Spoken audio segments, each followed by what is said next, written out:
Балалар, қазақ халқы ұлттық ойындарға өте бай ел. Ұлттық ойындар табандылықты, шапшаңдықты, батылдықты, тапқырлықты талап етеді. Қазақ халқының қандай ұлттық ойындарын білесіңдер? Қыз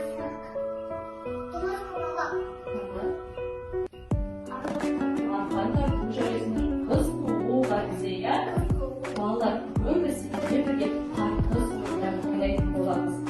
Бүгін бірінші ойынымыз оқтауға деп аталады. Бізге қазір екі баладан ойнаймыз. Бізге бүгін үш ойын жасыма аяла амидина келеміз. Аяла амидина оқтауды ортаға ұстаймыз. Ортада арқа күте тұрыңдар. Бір-бір қарсыластарды өздерінің жақтарына тартып алу керек, жасыма. Ал біз қолдап көрсетеміз балалар. Кәне санаймыз қатты мұқтаптай. Екі қолын ақырын жарайсыңдар. Кәне бізге жетті? Жарайсың, отыра қой. Келесі біздің ойынымыз балалар. Тартыс ойындардың ішіндегі допқа тарту. Оған келеді. Бізде әлі тағы бір тартыс ойыны бар.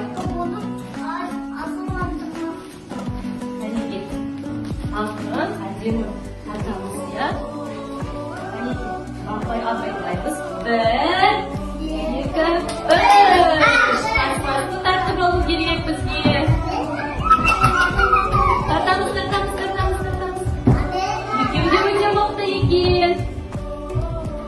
Жарайсыңдар қыздар, шапалақтаймыз. Екеуі де өте мықты екен. Ешкімді тарта алмады. Екеуінің күштері өте көп екен.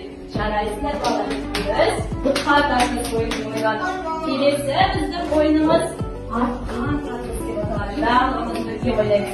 Екі жаққа бөлінеміз. Үш баладан мықтап ұстаймыз. Қызыл ортада белгі. Сол белгіні және балаларды өздерінің жақтарына тартып алу керексіздер. Санаймыз. Бір, екі, үш.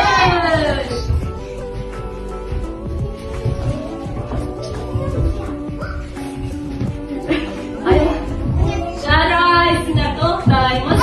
Бізде ақырын қызыл белгіні өздеріне қарай қатты тартқан Аяла, Асылым және Аделияны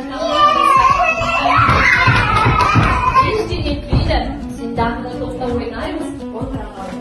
Балалар, бүгін сендер ұлттық ойындарды өте жақсы ойнадыңдар. Мен сендерге риза, жарайсыңдар.